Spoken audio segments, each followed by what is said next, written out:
Only 1 plus 1?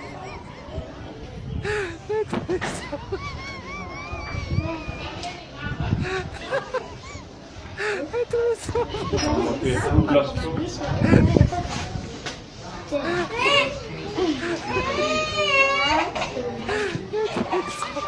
Only 2 plus 2.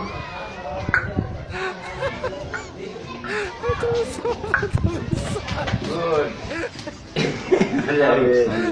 Aquí estamos.